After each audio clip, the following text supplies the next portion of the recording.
Hello, hello, you cheeky lot. Nice to see you again this week. Having lived on one particular canal for 2.5 years, I know where I love to be, and I am so excited to have bagged my favourite mooring spot within an old quarry. In this autumnal episode, I prep for installing new window frames, collect a roof full of free firewood and kindling, and take you for a wild swim.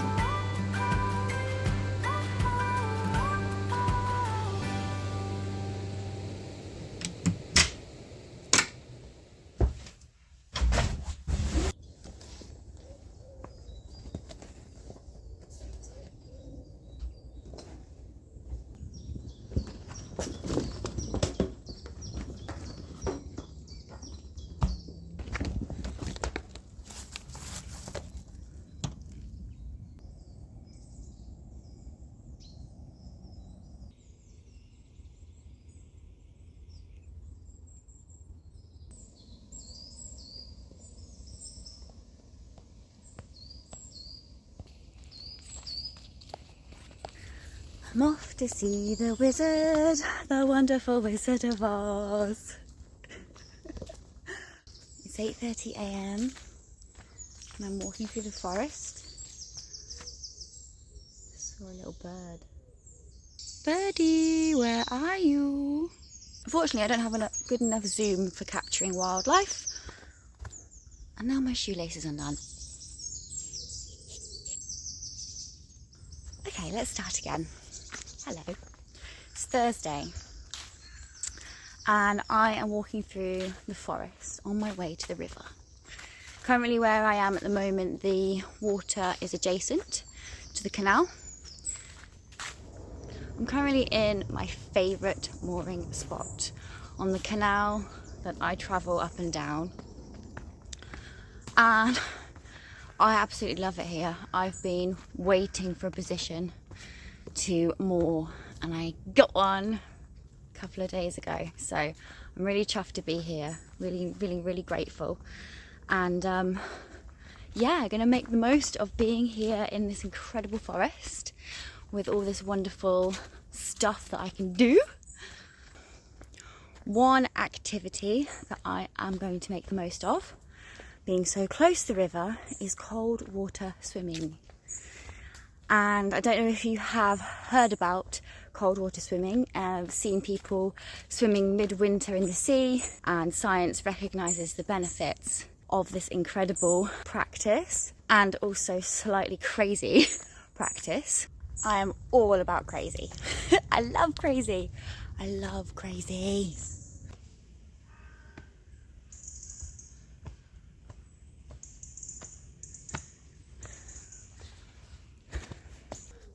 Submerging yourself in cold water below 15 degrees is an example of good stress.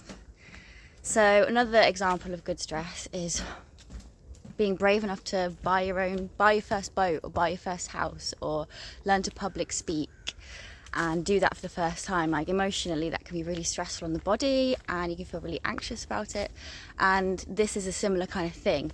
And when we put ourselves through small amounts of stress, we are preparing the body for being able to deal with stress in a more healthy, productive way. If you've ever heard this little trick about when you get in a cold, about putting cold socks on your feet when you go to bed, and what that does is it boosts the immune system. The immune system goes, oh no, I need to protect the body from getting sick because it's in a really uncomfortable situation, it's cold. And this is exactly the same thing. The body goes, oh my god, I'm freaking freezing. I need to look after myself. Quick, protect. That small little boost means you don't get sick. Ooh. It is autumn. It's still relatively warm. I don't really need a jacket right now, especially after walking up and down all those hills. It's not too cold outside and it's gonna start getting cold. This is also going to be a really great training for me in the winter. I won't feel the cold as much. If I keep this up, distracted by apples. Hello, eat me.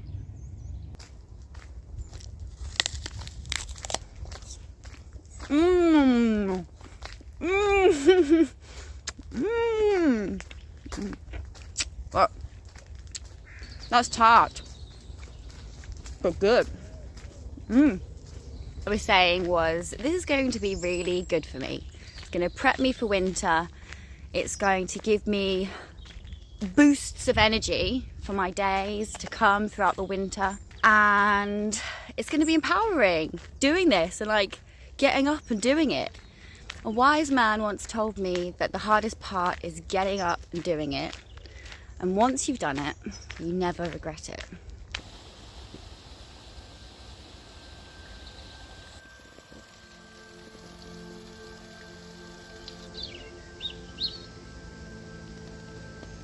I've timed this relatively intentionally because I like to do this wild, fully naked.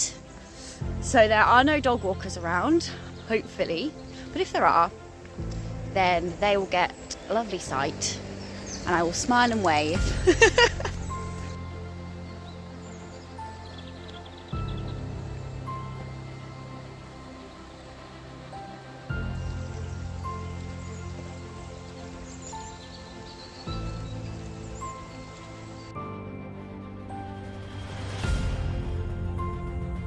The swimming hole.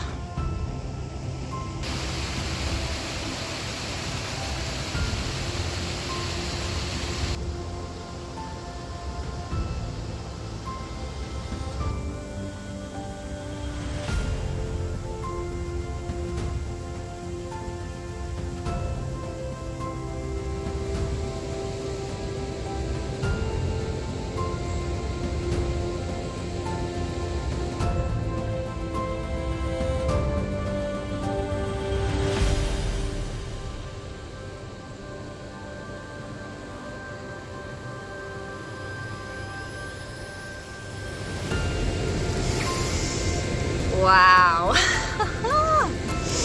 I feel amazing. My whole body is currently tingling. It feels lovely. It's going all up my spine, into the back of my head. I feel warmer than I did before I went in. Apart from my feet do feel a little bit cold, but I've got some thermal socks on now.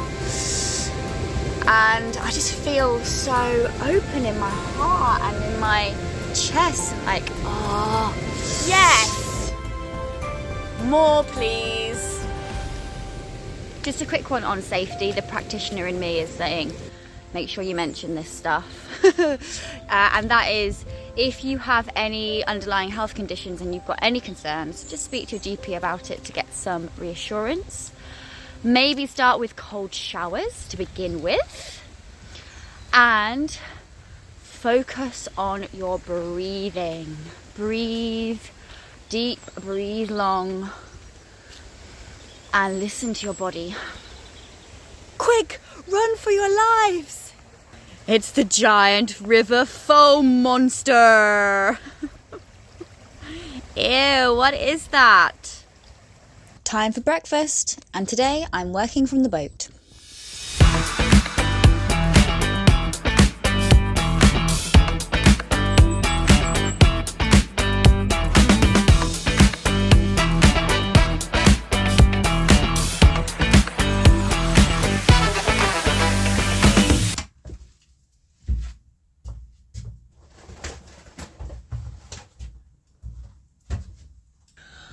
All right, last little bit of the bow to do. I have been working tirelessly, putting layers of paint on this bow over the past couple of weeks, and in the gas locker. The gas locker is finished, thank God.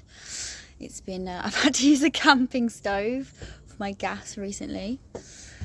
I put all the bow back to normal because I had Channel 4 come visit, taking pictures of yours truly for the up-and-coming Narrow Escapes TV show that's coming out early next year, hopefully. Scheduling is a nightmare on telly, so who actually knows when it will go out. But yeah, so I've just got to do one more layer of the paint on the floor now. I've done 2, I want to do 3. I've used this special bilge gas locker paint because my bow does not drain. effectively. So yeah, I've used a specific type of paint that's going to allow the bow to be happy. Because bows have feelings. Will you hold the camera for me, Jerry, while I paint? There we go, that's a bit better, isn't it? You can see him a little bit better now. Not so close. Ooh.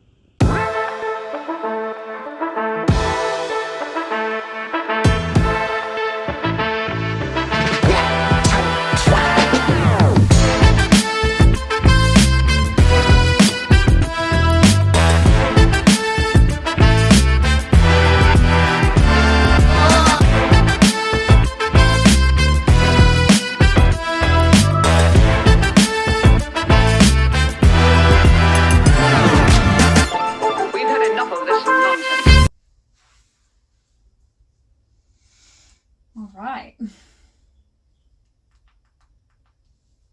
I think we're good. I think it's done. Ah, yes. Oh, thank God for that.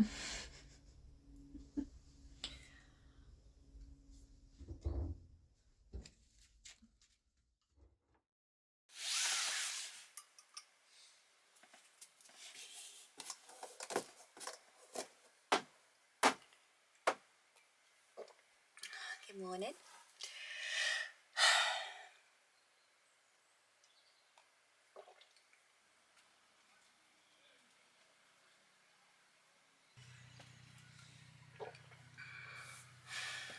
Hanging out at my favourite mooring spot. There's so many different things to do. One of the things I really want to get done today is varnish some wood for the interior of my windows. I'd like to go around the forest and collect the abundance of dead wood that's on the floor. The Arga takes a lot of fuel to get going, and the kindling will be really great to start the fire going. So I'm going to fill up 2 whole solar panels with wood from the forest, and yeah, just hang out, I guess.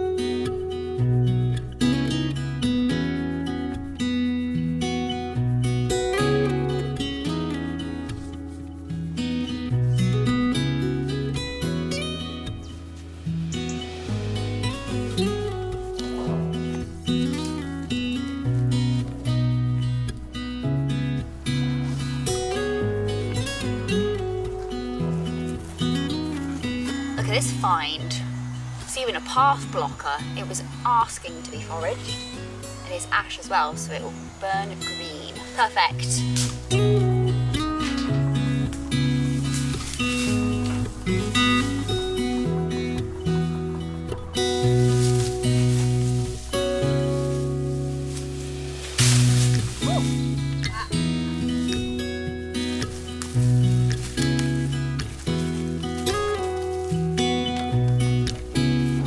Something quite soothing about just snapping twigs. This feels really good.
That took about 20 minutes to do. Probably should last me a couple of weeks.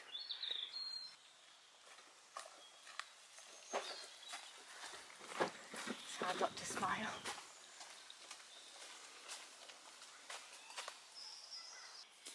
Look at that for wood security.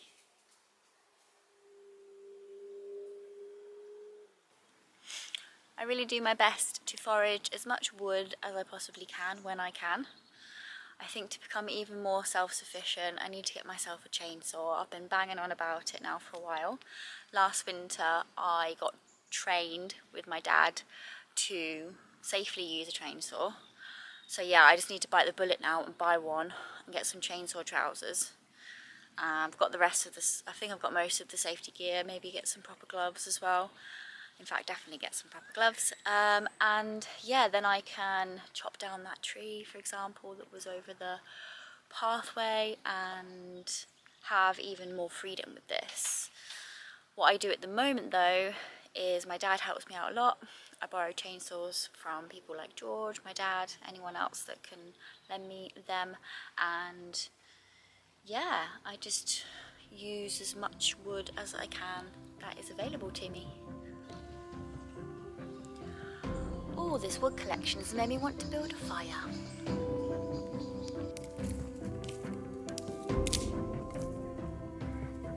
So there you go, a little insight into life moored in the middle of a forest in the beautiful British countryside. I'd like to say a huge thank you to everyone who has supported the channel this week. I would not be here without you. Garvin, David, Slogan 6, Ian Walker, Era, Mark, Aid and Ake. A big thank you. In next week's video, I talk about how much narrowboat life in summer cost me and how much money I saved doing DIY and all the boat projects this year. See you next time.